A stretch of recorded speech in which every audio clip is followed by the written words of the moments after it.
ഞങ്ങളുടെ വില്ലേജിൽ ഒരു ചെറിയൊരു കടയുണ്ട്. ഈ നമ്മുടെ നൂൽപുട്ടില്ലേ, നൂൽപുട്ടും പിന്നെ തേങ്ങ അരച്ച മീൻ കറിയും കിട്ടുന്ന ഒരു സ്ഥലം. അവിടെ വന്നതാണ് ഞങ്ങൾ.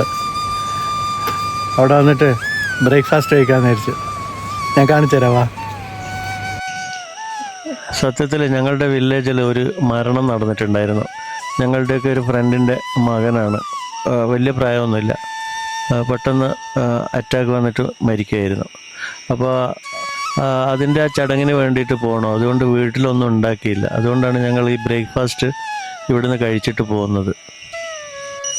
ഇത് ഞങ്ങളുടെ വില്ലേജിലുള്ള ചെറിയൊരു കടയാണ്. നമ്മുടെ നാട്ടിലൊക്കെ ഉണ്ടാവില്ലേ, നമ്മുടെ ഈ ചെറിയ വില്ലേജുകളിലൊക്കെ, ഇതേപോലെയുള്ള വില്ലേജുകളിൽ ചെറിയ ചായക്കട, അതേപോലെയുള്ള ഒരു കട ഒരു അമ്മ നടത്തുന്ന ഒരു കടയാണ്. ദിവസവും രാവിലെ ബ്രേക്ക്ഫാസ്റ്റിന് വേണ്ടി മാത്രം തുറക്കുന്ന ഒരു കടയാണ്. ചെറിയ ഒരു 1-2 കറികളും 2-3 കറികളും പിന്നെ നൂഡിൽസ്, നൂൽപുട്ട്, അതാണ് ഇവിടുത്തെ മെയിൻ ഐറ്റം. അത് പക്ഷേ ഉള്ളത് നല്ല വൃത്തിയിലാണ്. അമ്മ നമ്മൾ വീട്ടിലൊക്കെ ഉണ്ടാക്കുന്ന പോലെ തന്നെ നല്ല വൃത്തിയിൽ ഉണ്ടാക്കിയിട്ട്, ചില സമയത്ത് ചിക്കൻ ഉണ്ടാവും, പിന്നെ മീനുണ്ടാവും, മീനിൻ്റെ കറി ഉണ്ടാവും, മുട്ടയൊക്കെ ഇട്ടിട്ടുള്ള ചിക്കൻ ഉണ്ടാവും. അങ്ങനെയൊക്കെ ഉള്ള ഒരു ചെറിയൊരു തട്ടിക്കൂട്ട്. അവർക്ക് അതുകൊണ്ട് ജീവിച്ചു പോകാൻ പറ്റും. ഈ ഗ്രാമത്തിൽ ഒരു 11 മണി വരെയൊക്കെ ഉണ്ടാവുള്ളൂ. ചില സമയത്ത് ഒരു 10 മണി വരെയൊക്കെ ഉണ്ടാവുള്ളൂ. അതിന് മുമ്പ് തന്നെ തീരുകയും ചെയ്യും. ദിവസവും ഉണ്ടാവും. അവരുടെ വീട് അതിൻ്റെ ബാക്കിൽ തന്നെയാണ്. ഫ്രണ്ടിൽ ഇതേപോലെയുള്ള ഒരു കട. നല്ല രസമാണ്, നല്ലൊരു വൈബാണ്. ഇങ്ങനെയുള്ള സ്ഥലങ്ങളിൽ ഇരുന്നിട്ട് നമ്മൾ ഫുഡൊക്കെ കഴിക്കുമ്പോൾ, നാട്ടിൽ തന്നെ ഇതേപോലെയുള്ള കടകളിലൊക്കെ നമ്മൾ ഭക്ഷണം കഴിക്കുമ്പോൾ ഒരു പ്രത്യേക വൈബ് ഉണ്ടാവില്ലേ. ചില ഗ്രാമങ്ങളിലൊക്കെ ചില വനിതാ ഹോട്ടലുകളൊക്കെ ഉണ്ടാവും. ഇതേപോലെ നല്ല ടേസ്റ്റുള്ള ഫുഡായിരിക്കും. വലിയ ലക്ഷറി ഒന്നും ആയിരിക്കില്ല. ഈ ലക്ഷറിയൊക്കെ ഉള്ളിടത്തിൽ ഫുഡിന് ടേസ്റ്റും കുറവായിരിക്കും. അത് നിങ്ങൾ ശ്രദ്ധിച്ചിട്ടുണ്ടോ?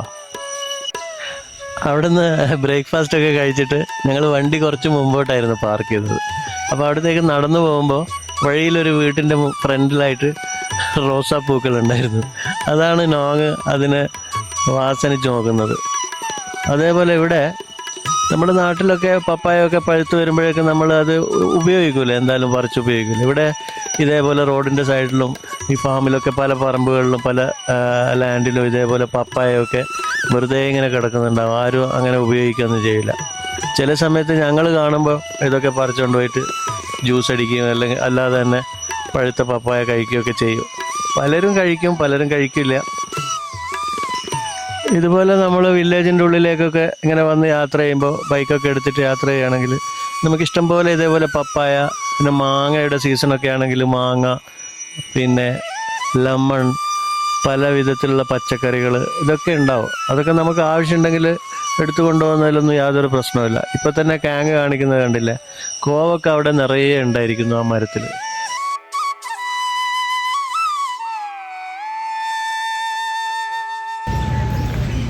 ഞങ്ങളുടെ ഒരു ഫ്രണ്ടിൻ്റെ, ഒരു സുഹൃത്തിൻ്റെ മകൻ മരണപ്പെട്ടിട്ടുണ്ടായിരുന്നു. അപ്പോൾ അതിൻ്റെ ഒരു ഫ്യൂണറലിന് പങ്കെടുക്കാൻ വേണ്ടി വന്നതാണ്. അപ്പോൾ ഇവിടെ തായ്ലൻഡുകാരിൽ ഇവിടെ ഈ വില്ലേജിൽ പല വില്ലേജുകളിലും പല വിധത്തിലാണ് ആചാരങ്ങളൊക്കെ നടക്കുന്നത്. ഈ വില്ലേജിൽ എങ്ങനെയാണ് ഈ ഫ്യൂണറലൊക്കെ നടക്കുന്നത് എന്നുള്ളത് ഈ വീഡിയോയിൽ നമുക്കൊന്ന് കാണാം.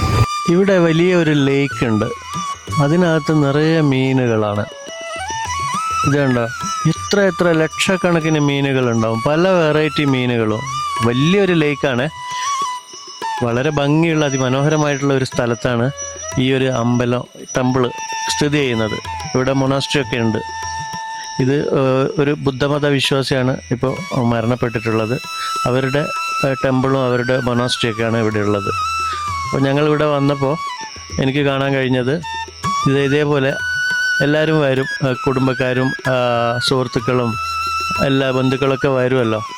അപ്പോൾ അവർക്കൊക്കെ ഇവിടെ ഇതേപോലെ ഭക്ഷണം ഇവർ രാവിലെയും ഉച്ചക്കും വൈകുന്നേരമൊക്കെ എപ്പോൾ വരുമ്പോഴും ഇവിടെ ഭക്ഷണം റെഡിയായിരിക്കും. പല വിധത്തിലുള്ള ഫുഡ് ഇവിടെ ഉണ്ടാവും. അപ്പോൾ വരുന്നവരൊക്കെ ഇതൊക്കെ കഴിക്കും. അവരുടെ ബന്ധുക്കളും കുടുംബക്കാരും എല്ലാവരും ഇവിടെ തന്നെ ഉണ്ടാവുക. വീട്ടിൽ ചടങ്ങുകളൊന്നും ഉണ്ടാവില്ല. ഇതേപോലെ ടെമ്പിളിലാണ് എല്ലാ ചടങ്ങുകളും ഉണ്ടാകുന്നത്. അപ്പോൾ എല്ലാവരും ഇവിടെയാണ് വന്നിട്ട് ബന്ധുക്കളെ കാണുന്നതും കുടുംബക്കാരെയൊക്കെ കാണുന്നതും എന്നിട്ട് ഈ ഫ്യൂണറലൊക്കെ പങ്കെടുക്കുന്നതൊക്കെ. ഇവിടെ ഇപ്പോൾ ഞാനും കാങ്ങും നോങ്ങും കൂടിയാണ് വന്നത്. അപ്പോൾ രാവിലെയാണ് വന്നത്. ബ്രേക്ക്ഫാസ്റ്റ് ഞങ്ങൾ കഴിച്ചിട്ടായിരുന്നു വന്നത്. അതിനുശേഷം ഞങ്ങളിവിടെ എത്തുമ്പോൾ ഏകദേശം ഒരു 12 മണി, ഏകദേശം ലഞ്ചിൻ്റെ സമയമായിരുന്നു. അപ്പോൾ ഞങ്ങൾ കുറച്ച് ഫുഡൊക്കെ ഇവിടുന്ന് കഴിച്ചു. പിന്നെ ഇവിടെ വരുന്ന ഇതേപോലെ വരുന്ന ആൾക്കാരൊക്കെ ഒരു എൻവലപ്പിനകത്ത്, അതൊരു കവറിനകത്ത് പൈസയൊക്കെ ഇട്ടിട്ട് കൊടുക്കും. അപ്പോൾ അങ്ങനെ എല്ലാവരും കൊടുക്കും. അത് ഇവിടെ അങ്ങനെയാണ്, അതിൻ്റെ ഒരു സിസ്റ്റം അങ്ങനെയാണ് ഈ വില്ലേജിൽ. അപ്പോൾ അന്ത്യകർമ്മങ്ങളൊക്കെ ചെയ്യാനുള്ള സമയങ്ങൾ ഇനിയും കുറച്ച് 2 മണിക്കൂർ കൂടെ ഉണ്ട്. ഒരുപാട് ആൾക്കാർ ഇനിയും വരാനുണ്ട്. ഇതിപ്പോൾ മരണപ്പെട്ടിട്ട് ഇപ്പോൾ 2 ദിവസമായി, ഇന്ന് 3ാമത്തെ ദിവസമാണ്. അപ്പോൾ ഇനിയും കുറച്ച് സമയമുണ്ട്, ഏകദേശം 1.5-2 മണിക്കൂർ സമയമുണ്ട്. അപ്പോൾ അതിനിടയ്ക്ക് ഞാൻ ഇവിടെയുള്ള ഈ ടെമ്പിളിൻ്റെ പരിസരവും മൊണാസ്ട്രിയും ഇതൊക്കെ ഒന്ന് ഷൂട്ട് ചെയ്യാമെന്ന് കരുതി. അങ്ങനെയാണ് ഇങ്ങോട്ടേക്ക് നടന്നു വന്നത്. ഇവിടെ കണ്ടില്ലേ, ഇവിടെ വലിയ ഒരു തടാകമുണ്ട്. അതിൽ നിറയെ മീനുകളുണ്ട്, പല വിധത്തിലുള്ള മീനുകളുണ്ട്, നിറയെ മീനുകളുണ്ട്. കുറച്ചൊന്നുമല്ല, ഒരുപാട് മീനുകളുണ്ട്. ഇവിടെ ഞാൻ കണ്ട ഒരു പ്രത്യേകത, ഈ സ്ഥലത്തിന് എന്തൊരു ഭംഗിയാണെന്നറിയോ. ഇത് നേരിട്ട് വന്ന് കാണുകയാണെങ്കിൽ വല്ലാത്തൊരു ഭംഗിയുള്ളൊരു സ്ഥലം. നമ്മുടെ നാട്ടിലും ഇതേപോലെ പള്ളികളും അമ്പലങ്ങളൊക്കെ ഇതേപോലെ വൃത്തിയായിട്ട്, ഇതേപോലെ നല്ല ലാൻഡ്സ്കേപ്പിങ്ങും തടാകങ്ങളും, എന്തൊരു ഭംഗിയായിരിക്കും കാണാനും പോകാനൊക്കെ ആ പരിസരത്തൊക്കെ.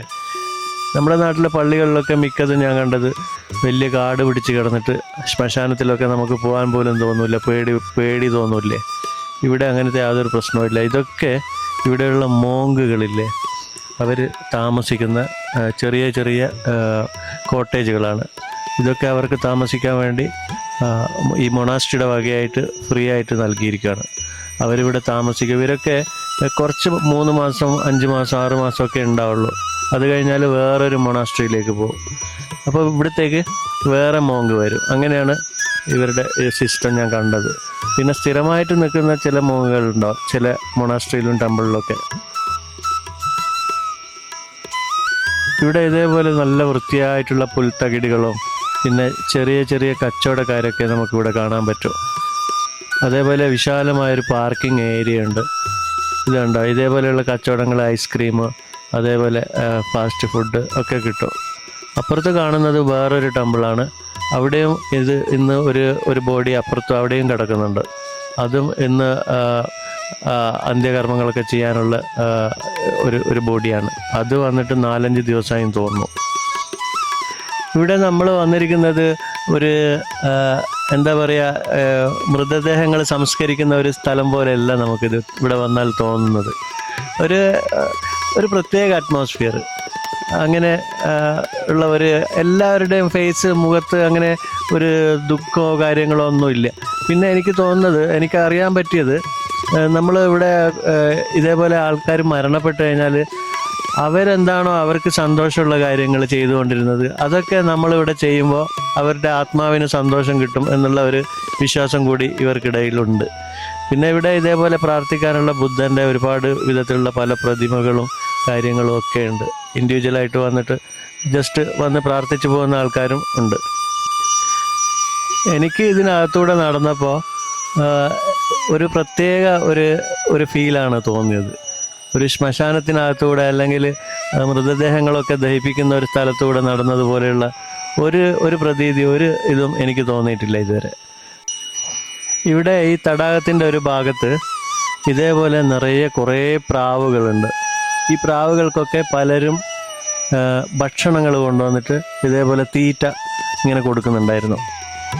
അപ്പോൾ ചോദിച്ചപ്പോൾ പറഞ്ഞത്, ഇതൊക്കെ അവരുടെ പലരും ഇവിടെ മരണപ്പെട്ടു പോയ ആൾക്കാരുണ്ട്. അവരുടെയൊക്കെ ആത്മാവിന് സന്തോഷം ലഭിക്കാൻ വേണ്ടിയിട്ടുള്ള ഒരു നേർച്ചയും കാര്യങ്ങളൊക്കെയാണ്. അങ്ങനെയാണ് ഈ പ്രാവുകൾക്കൊക്കെ ഇവിടെ തീറ്റ കൊടുക്കുന്നത്. അതേപോലെ ഇതിനകത്തുള്ള മീനിനെ ആരും പിടിച്ചുകൊണ്ട് പോകത്തൊന്നുമില്ല. ആ മീനുകൾക്ക് ഇവിടെ പലരും ഭക്ഷണം, ഈ തീറ്റ കൊണ്ടുവന്നിട്ട് ഇവിടെ ഇട്ട് കൊടുക്കും. പലരും ഇവിടെ മരിച്ചു പോയ ആൾക്കാരുണ്ടാവുമല്ലോ, അവരുടെ ആത്മാവിന് ശാന്തി ലഭിക്കാൻ വേണ്ടിയിട്ടൊക്കെയുള്ള ഒരു നല്ല കാര്യം ചെയ്യുന്ന, അത് അന്വേഷിച്ചപ്പോൾ ശ്രീബുദ്ധൻ പഠിപ്പിച്ചതാണ് അത്ര ഇങ്ങനെയുള്ള കാര്യങ്ങളൊക്കെ ചെയ്യണം. പക്ഷികളെയും മൃഗങ്ങളെയും മീനുകളെയും ഒക്കെ സ്നേഹിക്കണം, അവർക്കൊക്കെ നമ്മൾ തീറ്റ കൊടുക്കണം എന്നുള്ളതൊക്കെ ആണ് പഠിപ്പിച്ചിട്ടുള്ളതെന്ന്. അപ്പോൾ അത് അവർ ഫോളോ ചെയ്ത് പോകുന്നതാണ്. ഇവിടെ പലരും വണ്ടിയിൽ വരും, വണ്ടിയിൽ ഡിക്കിയിൽ നിറയെ ഇതേപോലെ കണ്ടില്ലേ, തീറ്റ ഇട്ട് കൊടുക്കുമ്പോൾ എത്ര മീനുകളാണ് വന്നിട്ട് അത് കഴിക്കുന്നത്. ഒരു നല്ല കാര്യമായിട്ട് തന്നെ എനിക്ക് തോന്നിയത്. അപ്പോൾ വണ്ടിയുടെ ഡിക്കിയിൽ നിറയെ ഇതേപോലെ തീറ്റയും കൊണ്ടാണ് വരുന്നത്. അവർ വരുമ്പോൾ ഫാമിലി ആയിട്ടാണ് വരുന്നത്. ഭാര്യ, മക്കള്, അമ്മ, അച്ഛനൊക്കെ ഉണ്ടാവും. ഫാമിലി മെമ്പേഴ്സൊക്കെ വന്നിട്ട് വരുമ്പോൾ അവർക്ക് കഴിക്കാനുള്ള ഫുഡൊക്കെ വണ്ടിയിലുണ്ടാവും. എന്നിട്ട് ഇവിടെ മണിക്കൂറുകളോളം സ്പെൻഡ് ചെയ്യും. ഫുഡൊക്കെ കഴിച്ച് പ്രാർത്ഥിക്കുകയൊക്കെ ചെയ്തിട്ട് ആണ് തിരിച്ചു പോകുന്നത്. അവിടെ ആ തടാകത്തിൻ്റെ അരികിലായിട്ട് കാണുന്ന ഒരു 3-4 കോട്ടേജ് ഉണ്ട്. അത് പണിത് വെച്ചിരിക്കുന്നത് ഇവിടെ സ്പെഷ്യൽ ഗസ്റ്റായിട്ട് വരുന്ന മോങ്കുകൾക്കൊക്കെ താമസിക്കാനുള്ള ഒരു കോട്ടേജാണ്. അതിൻ്റെ നേരെ പിന്നിലായിട്ട് കണ്ടില്ലേ ചെറിയൊരു മല, അതേപോലെ നല്ല എന്താ പറയുക, നിങ്ങൾക്ക് കാണുമ്പോൾ തന്നെ മനസ്സിലാവും, വാട്ടർ ഫൗണ്ടൻ ഉണ്ട്. ഒരു പ്രത്യേക അറ്റ്മോസ്ഫിയർ. ഇത്രയും ഭംഗിയായിട്ട് ചെയ്തു വെച്ചിരിക്കുന്ന ഒരു ശ്മശാനം അല്ലെങ്കിൽ ഒരു സെമിത്തേരി എന്ന് പറയാൻ പറ്റില്ല, ഇത് ഒരു മൊണാസ്ട്രിയാണ്. പിന്നെ ടെമ്പിളും കൂടെ ഉണ്ട്. പിന്നെ ഇവിടെ അന്ത്യകർമ്മങ്ങളൊക്കെ നടക്കുന്ന ഒരു സ്ഥലം. ഇത് മരണപ്പെട്ടവരെ അവരുടെ അന്ത്യകർമ്മങ്ങളൊക്കെ ചെയ്യുന്ന ഒരു സ്ഥലം, ഡെഡ് ബോഡി ദഹിപ്പിക്കുന്ന ഒരു സ്ഥലം. പക്ഷേ അതിമനോഹരമായ, വളരെ മനോഹരമായിട്ട് ചെയ്തിട്ടുള്ള ഒരു സ്ഥലമാണിത്. ഇവിടെ ആ ലേക്കിൻ്റെ കുറുകെ ആയിട്ട് ഒരു ചെറിയ പാലം പണിതിട്ടുണ്ട്. അതിൽ നമുക്ക് നടന്ന് അപ്പുറത്തേക്ക് പോകാൻ, വണ്ടികൾക്കൊക്കെ പോകാൻ പറ്റും. ഞാനത് നടന്ന് അപ്പുറത്തേക്ക് വന്നപ്പോൾ നല്ല രസമുള്ള കാഴ്ച. അതിൻ്റെ പിന്നിലായിട്ട് ഒരു മലയുണ്ട്. ആ മലയുടെ മുകളിലേക്ക് കുറേ സ്റ്റെപ്പുകൾ, ഏകദേശം ഒരു 100-300 സ്റ്റെപ്പെങ്കിലും ഉണ്ടാവുമെന്നാണ് എൻ്റെ ധാരണ. അത്രയും സ്റ്റെപ്പുകൾ കയറിയിട്ട് മുകളിലേക്ക് പോകുമ്പോൾ അവിടെ ചെറിയൊരു ടെമ്പിൾ ഉണ്ട്, കണ്ടില്ലേ, അതാണ് കാണുന്നത്. പക്ഷെ ഞാൻ അങ്ങോട്ട് പോയില്ല, അവിടെ നല്ല വെയിലായിരുന്നു. നടന്നു പോകാമെന്ന് പറയുന്നത് കുറച്ച് ദുഷ്കരമാണ്. അതുകൊണ്ട് ഞാൻ അങ്ങോട്ടേക്ക് അതിൻ്റെ മുകളിലേക്ക് കയറുകയും ചെയ്തില്ല. ഇവിടെ പുതിയ ഒരു ബുദ്ധൻ്റെ ഒരു പ്രതിമയൊക്കെ വെച്ചിട്ട് എന്തൊക്കെയോ പുതിയൊരു കൺസ്ട്രക്ഷൻ നടന്നുകൊണ്ടിരിക്കുകയാണ്. അതിന് തൊട്ടടുത്തായിട്ടുള്ളത് ഇതൊക്കെ ഇവിടെ ബുദ്ധമത വിശ്വാസത്തെക്കുറിച്ച് പഠിപ്പിക്കുന്ന ചെറിയ ഒരു ലൈബ്രറിയും അതോട് ചേർന്നിട്ട് പിന്നെ മൊണാസ്ട്രിയും അങ്ങനെ കുറേ കാര്യങ്ങൾ ചെയ്തിട്ടുണ്ട്. ഇതൊരു കുന്നിൻ്റെ ചെരുവിലാണ്, ഒരു താഴ്വാരത്ത്. കാണുമ്പോൾ നിങ്ങൾക്ക് മനസ്സിലാവും എന്ത് നല്ല മനോഹരമായിട്ടാണ് ചെയ്തതല്ലേ. ആ ആകാശവും ആ മൊണാസ്ട്രിയും ആ കുന്നും എല്ലാം കൂടെ ബ്ലെൻഡ് ആകുമ്പോഴുള്ള ഒരു കാഴ്ചയില്ല, കണ്ടോ. എൻ്റെ പിറകിൽ അത് അവിടെയായിട്ട് കാണുന്നത് അതാണ് ഇവരുടെ മൊണാസ്ട്രി. ഏകദേശം അന്ത്യകർമ്മങ്ങൾക്കുള്ള സമയമായി വരുന്നുണ്ട്. ഇതൊക്കെ ഈ ടെമ്പിളിൻ്റെ വക തന്നെയായിട്ടാണ് എല്ലാ കാര്യങ്ങളും. ഇവിടെ ഓരോ ദിവസവും ഇത്ര പൈസ എന്നുള്ള തോതിൽ അടച്ചു കൊടുക്കുകയാണ് ചെയ്യുന്നത്. ഇവിടെയാണ് മൃതദേഹം ദഹിപ്പിക്കുന്നത്. ഇവിടെ ഒരേ സമയത്ത് തന്നെ 3 മൃതദേഹങ്ങൾ ദഹിപ്പിക്കാനുള്ള സംവിധാനമുണ്ട്, ഫെസിലിറ്റീസ് ഉണ്ട്. ഇതേപോലെയുള്ള 3 ബിൽഡിങ്ങുകളുണ്ട് ഇവിടെ. അപ്പോൾ അതിന് മുമ്പായിട്ട്, ബോഡി കൊണ്ടുവരുന്നതിന് മുമ്പായിട്ട് ഞാനൊന്ന് ഒറ്റയ്ക്ക് വന്നിട്ട് ഇവിടെയൊക്കെ ഒന്ന് വീഡിയോ ചെയ്യാമെന്ന് കരുതി. അപ്പോൾ നമുക്ക് നോക്കാം. ഇവിടെ ഇപ്പോൾ കാണുന്നത്, എൻ്റെ നേരെ മുമ്പിൽ കാണുന്നത് അതാണ്, അതിനുള്ളിലാണ് ഇലക്ട്രിക്കാണ്, അതിനുള്ളിലാണ് ഈ ബോഡി ദഹിപ്പിക്കുന്നത്. പിന്നെ ഇതിൻ്റെ ഈ കർമ്മങ്ങളൊക്കെ ചെയ്യുന്ന ആളാണ് ആ കറുത്ത പാൻറ്റൊക്കെ ഇട്ടിട്ട് ഇങ്ങനെ നിൽക്കുന്നത്. അയാൾ ഇപ്പോൾ ബോഡി വരുന്നതിന് മുമ്പുള്ള ഒരു തയ്യാറെടുപ്പ്, പല കാര്യങ്ങളും ചെയ്യാനുണ്ടായിരിക്കുമല്ലോ, അതൊക്കെ ചെയ്തുകൊണ്ടിരിക്കുകയാണ്. ഇപ്പോൾ ക്ലീനിങ് ഒക്കെ കഴിഞ്ഞതാണ്, മൊത്തം നല്ല ശുദ്ധിയാക്കി വെച്ചിട്ടുണ്ടെല്ലാം. പിന്നെ ഒരുപാട് പൂക്കളും മറ്റുള്ള കാര്യങ്ങളൊക്കെ അതിനപ്പുറത്തുള്ള ഒരു ചെറിയൊരു റൂമുണ്ട്, അതിനകത്ത് വെച്ചിട്ടുണ്ട്. ഇദ്ദേഹമാണ് ഇതൊക്കെ ചെയ്യുന്നത്. അദ്ദേഹത്തിൻ്റെ ഒരു സഹായിയാണോ ഇത് എന്ന് എനിക്കറിയില്ല. ഒരാളെയും കൂടെ അവിടെ കാണുന്നുണ്ട്. പക്ഷേ ഇയാളാണ് എല്ലാം ചെയ്യുന്നത്. കണ്ടില്ല, ഈ ഒരു മുറിക്കകത്ത് ഈ കർമ്മങ്ങൾക്ക് വേണ്ടിയുള്ള പല കാര്യങ്ങളും പല സാധനങ്ങളും സൂക്ഷിച്ചു വെച്ചിട്ടുണ്ട്. ഇത് വലിയൊരു നല്ല രസമായിട്ട് ഭംഗിയായിട്ട് ചെയ്തിട്ടുള്ള ഒരു ലാൻഡ്സ്കേപ്പിംഗ്. അതിൻ്റെ വലിയ ഒരു ഏക്കർ കണക്കിന് സ്ഥലമുണ്ട് ഇത് കേട്ടോ. ഒരു കുന്നിൻ്റെ ചെരുവിൽ ഞാൻ പറഞ്ഞില്ലേ. ഇവിടെ നിന്ന് നോക്കുമ്പോൾ ആ മലയൊക്കെ കാണുമ്പോൾ നല്ല ഭംഗിയുണ്ട് കാണാൻ. ഒരു പ്രത്യേക ഒരു അറ്റ്മോസ്ഫിയർ. പലരും ഇതിനടുത്തേക്കൊക്കെ ഇവിടെ വരാൻ പേടിക്കുന്ന ആൾക്കാരുണ്ട് കേട്ടോ. ഞാൻ എൻ്റെ ഒരു സുഹൃത്തിൻ്റെ അടുത്ത് പറഞ്ഞിരുന്നു, വാ നമുക്ക് പോയിട്ട് വീഡിയോ ചെയ്തിട്ട് വരാം. പക്ഷേ എൻ്റെ കൂടെ അവൻ വരുന്നില്ല. അവൻ പറഞ്ഞു എനിക്ക് പേടിയാവും. എന്താ ചെയ്യാല്ലേ. ഇതിനകത്താണ് ഇപ്പോൾ ബോഡി സൂക്ഷിച്ചിട്ടുള്ളത് 3 ദിവസമായിട്ട്. ഫ്രീസറിലാണുള്ളത്, ഫ്രീസ് ചെയ്ത് വെച്ചിരിക്കുകയാണ്. പിന്നെ ഇവിടെ വരുന്നവരൊക്കെ പലരും അടുത്ത ബന്ധുക്കളും സുഹൃത്തുക്കളൊക്കെ ഇതേപോലെയുള്ള നിറയെ റീത്തുകളൊക്കെ ഇവിടെ കൊണ്ടുവന്ന് വെച്ചിട്ടുണ്ട്. ഫ്ലവേഴ്സൊക്കെ കൊണ്ടുവന്ന് വെച്ചിട്ടുണ്ട്. നിറയെ ഇവിടെ ഇപ്പോൾ പൂക്കളുടെ ഒരു നല്ല ഒരു വാസനയാണ് വന്നുകൊണ്ടിരിക്കുന്നത്. പല പൂക്കളും എല്ലാം ഫ്രഷ് പൂക്കളാണ്. അവിടെ കാങ്ങും നോങ്ങും അവിടെ ഇരിക്കുന്നുണ്ട്. നിറയെ പൂക്കൾ കൊണ്ടുവന്ന് വെച്ചിട്ടുണ്ട്. ഒരുപാട് ആൾക്കാരുണ്ട് അവിടെ ഇവിടെയൊക്കെ ആയിട്ട് ഇരിക്കുകയാണ് എല്ലാവരും. ഫുഡൊക്കെ കഴിച്ചു കഴിഞ്ഞു.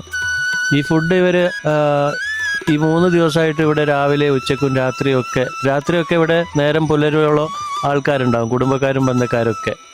ആരും ഉറങ്ങത്തില്ല. അല്ലെങ്കിൽ പിന്നെ റിലേ ആയിട്ട് ഉറങ്ങും. കുറച്ച് പേര് ഉറങ്ങും, കുറച്ച് പേര് ഇവിടെ ഇരിക്കും. അങ്ങനെയൊക്കെയാണ് ചെയ്യുന്നത്. ഇത് സാമ്പത്തിക സ്ഥിതി, ഇതിപ്പോൾ കാണുന്നത് ഇവരുടെ മകനാണ് മരണപ്പെട്ടത്. മരണപ്പെട്ട ആളുടെ അമ്മയാണത്. ഇത് സാമ്പത്തിക സ്ഥിതി ഉള്ളതുപോലെ ഈ ബോഡി ദഹിപ്പിക്കാതെ ഇങ്ങനെ ഈ ടെമ്പിളിനകത്ത് തന്നെ വെക്കും. നല്ല സാമ്പത്തികമുള്ളവർ 10 ദിവസം 15 ദിവസം ഒക്കെ വെക്കുന്നതുണ്ട്. പക്ഷെ ഒരു ദിവസം ഇവിടെ ബോഡി സൂക്ഷിക്കാനും പിന്നെ അതിൻ്റെ പിറകിലുള്ള ചിലവ് എന്ന് പറയുന്നത് വലിയൊരു ചിലവാണ്. അതുകൊണ്ട് തന്നെ പലരും 3 ദിവസമൊക്കെ വെക്കത്തുള്ളൂ. ചിലർ 2 ദിവസം വെച്ചിട്ട് ദഹിപ്പിക്കുന്ന ഇതുണ്ട്. അങ്ങനെയൊക്കെയുണ്ട്. പിന്നെ ഇവർക്ക് വില്ലേജിൽ ഒരു ഫണ്ട് ഉണ്ടാവും. എല്ലാവരും മാസാമാസം ഒരു ഫാമിലിയിലുള്ള ഒരാൾ 100 ബാത്ത് വെച്ചിട്ട് ഫണ്ട് കൊടുക്കും. അത് മരണാനന്തര കർമ്മങ്ങൾക്ക്, ചടങ്ങുകൾക്ക് വേണ്ടി ഇവിടെ നല്ലൊരു വലിയൊരു സംഖ്യ ചിലവ് വരുന്നുണ്ട്. അതിന് വേണ്ടിയിട്ട് അത് ഒരു കമ്മിറ്റിയാണ്, അതിനു വേണ്ടി ഉപയോഗിക്കും. അതുകൂടാതെ തന്നെ ഇവിടെ ഇതേപോലെ ആൾക്കാർ വരുമ്പോൾ കവറിനകത്ത് ഇട്ടിട്ട് എൻവലപ്പിൽ ക്യാഷ് വേറെ കൊടുക്കുകയും ചെയ്യും. അതുകൊണ്ട് തന്നെ വേറൊരു ബാധ്യതകളോ ഗൃഹനാഥനിക്കോ അത് മറ്റുള്ളവർക്കോ ഉണ്ടാകുന്നില്ല ഒരാൾ മരിച്ചു പോകുമ്പോൾ. ഇപ്പോൾ നമ്മൾ കാണുന്നത് മരണപ്പെട്ട ആളുടെ സഹോദരികളും പിന്നെ കസിൻസൊക്കെയാണ്. അടുത്ത കുടുംബക്കാരാണ് എല്ലാവരും. പിന്നെ ഇതിനകത്തൊക്കെയുള്ള ഇതാണ് അദ്ദേഹത്തിൻ്റെ ഭാര്യയാണിത്. അവരെയൊക്കെ കാണുമ്പോഴോ ഇതിനകത്ത് വന്നിങ്ങനെ ഇരിക്കുമ്പോഴൊക്കെ വല്ലാത്തൊരു സങ്കടം, എന്താ പറയുക, അറിയാലോ. അതൊക്കെ എനിക്കും ഫീൽ ചെയ്യുന്നുണ്ട് കേട്ടോ. ഇയാളാണ് മരണപ്പെട്ടത്. ഇവിടെ ഇത് കണ്ടില്ലേ, ഈ സ്ത്രീയുടെ കയ്യിൽ കുറേ ചെറിയ ചെറിയ ബോക്സുകൾ. ടീ കപ്പാണ്. അത് ഇവിടെ വരുന്ന എല്ലാവർക്കും ഓരോന്നും ഗിഫ്റ്റായിട്ട് അത് കൊടുക്കും. ഇപ്പോൾ ബോഡി ഈ വണ്ടിയിലേക്ക് എടുക്കുകയാണ്. ആദ്യം അദ്ദേഹത്തിൻ്റെ ഭാര്യ അദ്ദേഹത്തിൻ്റെ ഒരു ഫോട്ടോയായിട്ട് വണ്ടിക്കകത്ത് കയറി. പിന്നെ അമ്മയും പെങ്ങളും ഇവരൊക്കെ ഏറ്റവും അടുത്ത ബന്ധുമിത്രാദികളൊക്കെ ഈ വണ്ടിയിൽ കയറും. ഈ ഡെഡ് ബോഡിയും ആ ബോക്സ് അങ്ങനെ തന്നെ ഈ വണ്ടിക്കകത്തേക്ക് കയറ്റിയിട്ട് ഇത് ദഹിപ്പിക്കുന്ന സ്ഥലത്തേക്ക് കൊണ്ടുപോവാണ് ചെയ്യുന്നത്. അതുകൂടാണ്ട് അവരുടെ കൂടെ ഒരു പ്രാർത്ഥനയ്ക്കൊക്കെ വേണ്ടിയിട്ട് ഒരു മോങ്ങും കൂടെ വണ്ടിയുടെ മുമ്പിൽ കയറിയിരിക്കും.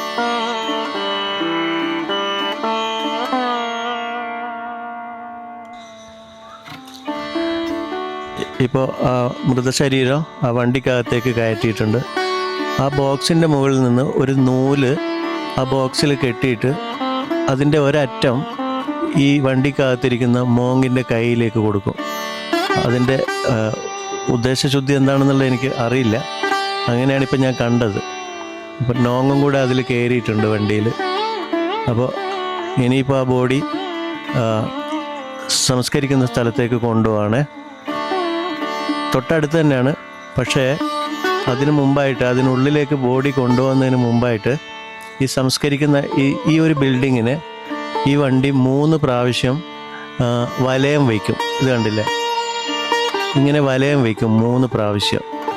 അപ്പോൾ ഈ ബുദ്ധമത ഗ്രന്ഥത്തിൽ നിന്നുള്ള പല സൂക്തങ്ങളും കടലാസുകളിൽ പ്രിൻ്റ് ചെയ്തിട്ടുള്ളത് ചെറിയ ചെറിയ കടലാസുകളാണ്. അതിൽ പ്രിൻ്റ് ചെയ്തിട്ടുള്ളത് ഇങ്ങനെ ആ വണ്ടിക്ക് മുമ്പിൽ ഇങ്ങനെ നടന്ന് വിതറിക്കൊണ്ടേയിരിക്കും. അതാണ് ആ കാണുന്നത്. ഇത് കണ്ടില്ലേ, ഈ പയ്യൻ അതൊക്കെ ബുദ്ധമത ഗ്രന്ഥങ്ങളിൽ നിന്നുള്ള പല സൂക്തങ്ങളുമാണ്. ഇപ്പോൾ 2 പ്രാവശ്യം ഈ വണ്ടി ഇതിനിപ്പോൾ വലയം വെച്ച് കഴിഞ്ഞു. ഇനി ഒരു പ്രാവശ്യം കൂടെ വലയം വയ്ക്കും. അതിനുശേഷമാണ് ബോഡി ഉള്ളിലേക്ക് എടുക്കുന്നത്. ഇപ്പം 3 പ്രാവശ്യം കംപ്ലീറ്റ് ആയിട്ടുണ്ട്.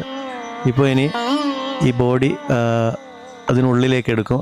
ഭാര്യയാണ് ആദ്യം തന്നെ ഫോട്ടോ എടുത്ത് മുമ്പിൽ നടക്കുന്നത്. പിന്നെ അമ്മയും പെങ്ങന്മാരും ഒക്കെ ഉണ്ടാവും. ഇവിടെ വരുന്നത് ഇതിനുള്ളിലേക്ക് ഏറ്റവും അടുത്ത കുടുംബാംഗങ്ങൾ മാത്രമേ വരുള്ളൂ. ബാക്കി എല്ലാവരും പുറത്ത് നിന്ന് വീക്ഷിക്കുകയാണ് ചെയ്യുന്നത്. അവിടെ വേറെ പ്രാർത്ഥന നടക്കുന്നുണ്ട്. ഇവിടെ ഇപ്പോൾ ഈ ബോഡി സംസ്കരിക്കുന്നതിന് മുമ്പായിട്ടൊരു പ്രാർത്ഥനാ ചടങ്ങുകളൊക്കെ അതും ഉണ്ടാവും.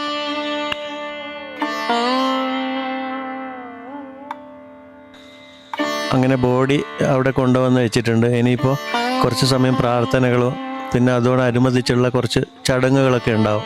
അതൊക്കെ കഴിഞ്ഞതിന് ശേഷം ആണ് സംസ്കരിക്കുന്നത്. ഇപ്പോൾ അടുത്ത കുടുംബാംഗങ്ങളും ബന്ധുക്കളും ഭാര്യ, അമ്മ, അതേപോലെയുള്ള പെങ്ങന്മാർ, കസിൻസ് അവരൊക്കെയാണ് ഇപ്പോൾ അവിടെ വന്ന് നിൽക്കുന്നത്. പ്രാർത്ഥനയ്ക്കുള്ള സമയമായി. ഇപ്പോൾ പ്രാർത്ഥിക്കുകയാണ്.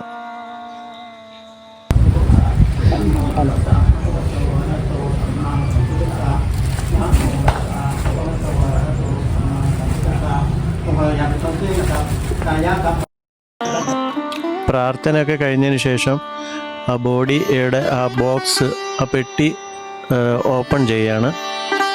അതിനുശേഷം ആ ബോഡിയിൽ ചെയ്യേണ്ട പല കർമ്മങ്ങളുണ്ട്. അതൊക്കെ ചെയ്തതിന് ശേഷമാണ് പിന്നെ ദഹിപ്പിക്കുന്നത്. അമ്മയും സഹോദരിമാരും ഒക്കെ കസിൻസൊക്കെ ചുംബനമൊക്കെ നൽകി. ഇപ്പോൾ നോങ്ങാണ് ബോഡി പിടിച്ചുകൊണ്ട് പ്രാർത്ഥിക്കുന്നത്. അതിൻ്റെ പിന്നിലായിട്ട് മരിച്ച ആളുടെ ഭാര്യ കാത്തു നിൽക്കുന്നുണ്ട്, കണ്ടില്ലേ? ഇനിയിപ്പോൾ അവരുടെ അവസാന പ്രാർത്ഥനയ്ക്ക് വേണ്ടി അവരതിന് മുകളിലേക്ക് കയറി നിന്നിട്ട് ആ ബോഡിയെ പിടിച്ചിട്ട് പ്രാർത്ഥിക്കുകയാണ്. അവസാനത്തെ ആ ഒരു പ്രാർത്ഥന അതാണിപ്പോൾ കാണുന്നത്. വളരെ സങ്കടകരമായ ഒരു നിമിഷത്തിലൂടെയാണ് ഞാനിത് ഷൂട്ട് ചെയ്യുന്നത്. പക്ഷേ പലർക്കും നമുക്കിത് കാണാനോ എങ്ങനെയാണ് ഇവിടെ ഇതൊക്കെ നടക്കുന്നത്, ഇങ്ങനെയുള്ള ചടങ്ങുകളൊക്കെ എന്നൊക്കെ കാണാനോ പഠിക്കാനൊക്കെ പറ്റുമല്ലോ. അതുകൊണ്ടാണ് ഞാനിങ്ങനെ ഒരു വീഡിയോ സങ്കടകരമായ ഒരു ചുറ്റുപാടിലൂടെ ഇങ്ങനെ ചെയ്തത്. ആ ബോക്സിനകത്തേക്ക് നിറയെ ഫ്ലവേഴ്സുകളും പിന്നെ വേറെ പല സൂക്തങ്ങളും പലതും അങ്ങനെയൊക്കെ അതിനകത്ത് ഇട്ട് കൊടുക്കുന്നുണ്ടായിരുന്നു. എനിക്ക് പിന്നെ ഇത് കൂടുതൽ ഷൂട്ട് ചെയ്യുമ്പോൾ എനിക്ക് തന്നെ മാനസികമായിട്ട് എന്തോ ഒരു സുഖം തോന്നിയില്ല. അവസാനമായിട്ട് അതിനകത്തേക്ക് ഇളനീര് കൂടെ ഒഴിച്ചു കൊടുത്തിട്ടുണ്ടായിരുന്നു. അതിനുശേഷം ചിതയിലേക്ക്